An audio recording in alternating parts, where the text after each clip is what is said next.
يحزنون العظيم بلغنا رسوله النبي الكريم ونحن على ذلك لمن الشاهدين والشاكرين والحمد لله رب العالمين.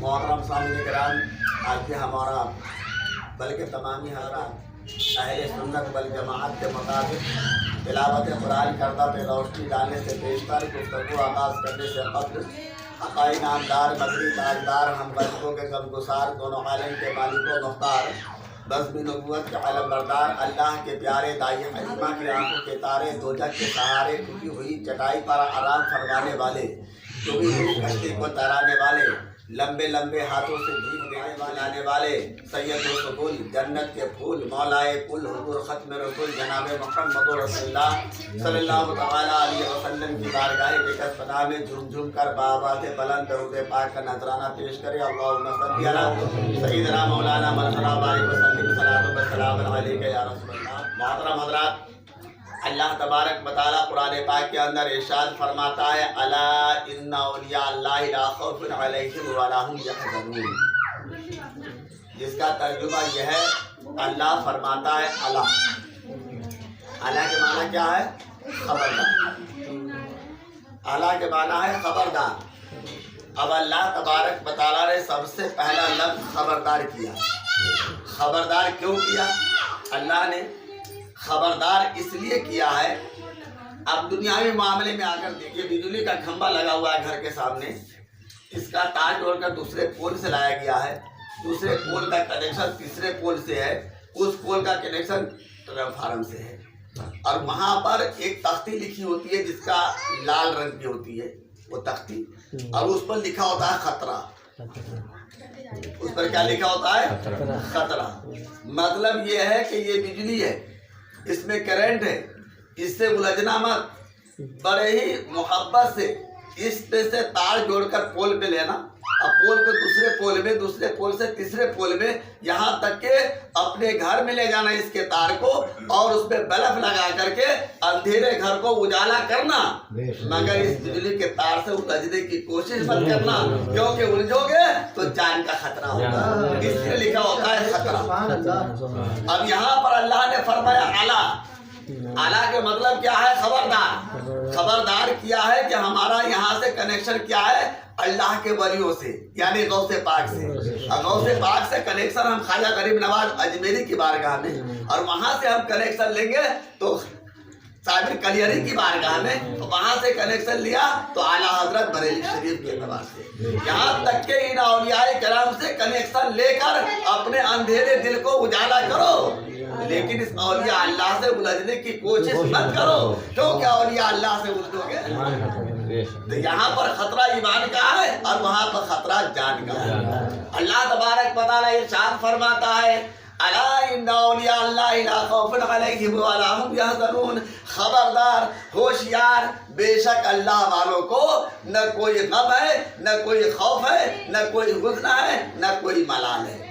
اللہ والے ہمیشہ بے خوف و بے خطر ہوا کرتے ہیں. شاعر نے کہا ہے نگاہ ولی میں وہ تاثیر دیکھی، نگاہ ولی میں وہ تاثیر دیکھی، بدلتی ہزاروں کی تقدیریں دیکھی. نگاہ مرد مومن سے بدل جاتی ہے تقدیریں، نگاہ مرد مومن سے بدل جاتی ہے تقدیریں، جو ہو ذوق یقین پیدا تو کٹ جاتی ہے زنجیریں. مطلب یہ ہے کہ اللہ والے جہاں کہیں بھی ہوتے ہیں انہیں ہر چیز کی خبر ہو جاتی ہے، اطلاع مل جاتی ہے.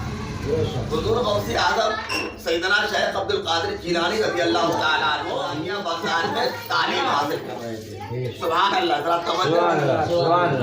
غوث اعظم کا بچپنا ہے. بچپن کے زمانے میں غوث اعظم کہاں پڑھتے تھے؟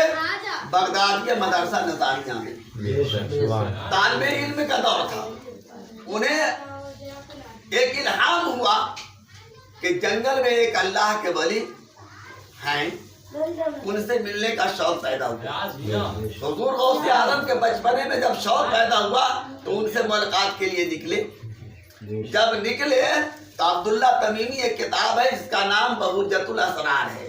اس کتاب میں لکھا ہے خود عبداللہ تمیمی نے کہ جب غوث اعظم بچپنے میں جب نکلے، ہم لوگ اس وقت بچے تھے، اور غوث اعظم جب مدرسہ سے باہر نکلے تو میں نے پوچھا عبد القادر کہاں تشریف لے جا رہے ہیں؟ انہوں نے بتایا کہ میں جا رہا ہوں، ایک اللہ کے ولی جنگل میں ہے اور ان سے میں ملاقات کرنے کے لیے جا رہا ہوں۔ بولے میں بھی جاؤں گا۔ عبداللہ تمیمی لکھتے ہیں کہ میں بھی ان کے ساتھ ہو گیا۔ آگے چل کر ایک اور میرا دوست ملا جس کا نام ابن سقا تھا۔ کیا تھا؟ ابن سقا۔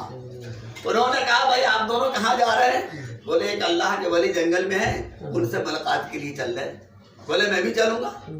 چل دیے۔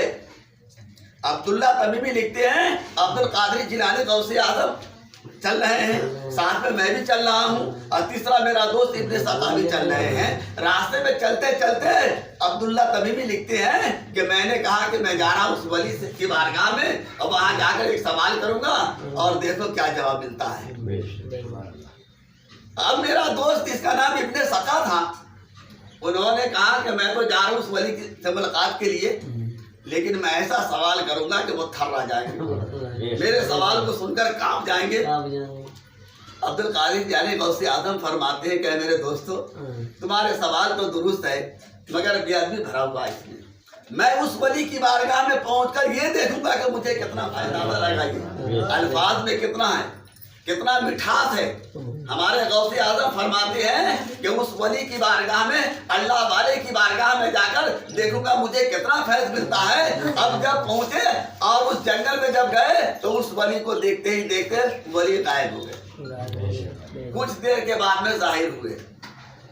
عبداللہ تمیمی لکھتے اپنی کتاب میں کہ میں نے دیکھا کہ وہ اللہ والے، وہ اللہ کے دوست، وہ بزرگ جو جنگل میں رہتے تھے میری طرف متوجہ ہوئے اور مجھ سے کہا عبداللہ تمیمی مجھ سے ایسا سوال پوچھے گا کہ میں کیا جواب دیتا ہوں، کیوں میں دیکھ رہا ہوں دنیا تیرے کان کے لو تک پہنچ چکی ہے۔ عبداللہ تمیمی لکھتے ہیں کہ وہ اللہ کے ولی ابن سقا کی طرف غضب کی نگاہ کر کے فرمایا ابن سقا میں مجھ سے ایسا سوال پوچھے گا جو میں تھرا جاؤں گا، کانپ جاؤں گا، میں دیکھ رہا ہوں تیرے جسم میں کفر کے آگ کے شعلے نکل رہے ہیں۔ عبداللہ تمیمی لکھتے ہیں کہ وہ اللہ والے، وہ اللہ کے دوست عبد القادر کی طرف متوجہ ہوئے اور بڑے محبت سے، لاڈ و پیار سے عبد القادر جیلانی کو اپنے گلے سے لگایا اور فرمایا عبد القادر تو نے آدم کی وجہ سے اللہ کو بھی راضی کر لیا ہے، رسول اللہ کو بھی راضی کر لیا ہے، ہم سب راضی ہیں۔ اور میں دیکھ رہا ہوں بغداد کے منبر پر کھڑے ہو کر جامع مسجد میں کہہ رہا ہے قدمی ھذا علی رکبۃ کل ولی اللہ، میرا یہ قدم تمام ولیوں کے گردن پہ، میرا یہ قدم تمام ولیوں کے گردن پہ ہے۔ پھر وہ اللہ کے ولی تشریف لے گئے، ہم لوگ واپس آئے، پڑھائی کیا، پڑھ لکھ کر کے میں بھی عالم ہو گیا، ابن سقا بھی عالم ہو گئے، عبد القادر جیلانی بھی عالم ہو گئے۔ لیکن میں نے یہ دیکھا کہ میں پڑھ لکھ کر کے اپنے ایک دوست کے پاس دوسرے ملک پہنچا اور وہاں کا وزیر بن گیا، میں وزارت کرتا رہا، لیکن میں نے دیکھا کہ دنیا میرے پیچھے پڑ گئی ہے، لیکن میرا ایمان سلامت رہا، میں واپس آ گیا اور میں نے اپنی آنکھوں سے دیکھا ابن سقا جو ایک ولی کی شان میں بے ادبی اور گستاخی کی تھی، اور انہوں نے پہلے ہی بتا دیا تھا کہ میں دیکھ رہا ہوں تیرے جسم میں کفر کے آگ کے شعلے نکل رہے ہیں، ایسا ہی ہوا۔ اس کی نیت خراب ہو گئی، وہ اتنا بڑا بزرگ، اتنا بڑا ولی بنا ابن سقا کہ سارے کے سارے 100 سے زیادہ تو ان کے مرید ولی تھے اور سب ان کے ساتھ رہتے تھے، لیکن ان کی نیت خراب ہو گئی، عاشق میں پڑ گیا، یہاں تک کہ پادری کے لڑکی کی طرف نگاہ کیا اور اس کے شادی کے ارادہ کیا، اور جس کی وجہ سے اس کے جسم میں ایک بیماری پھیل گئی، کفر کی آگ کے شعلے نکل گئے، اور مرض کی وجہ سے لوگوں نے انہیں گاؤں سے باہر پھینک دیا۔ راستے میں وہ بہت ہی تڑپتا تھا، جو لوگ ادھر سے گزرتے تھے تو یہی کہتے تھے کہ یہ وہ شخص ہے جس نے ایک ولی کی شان میں بے ادبی کی تھی، اس لیے یہ مقام پر پہنچا ہے۔ عبداللہ تمیمی لکھتے ہیں کہ میں نے اپنی آنکھوں سے دیکھا کہ عبد القادر جیلانی پڑھ لکھ کر اتنا بڑا عالم دین بنا کہ بغداد کے جامع مسجد کے امام بنے۔ منبر پر کھڑے ہو کر عبد القادر جیلانی غوث اعظم نے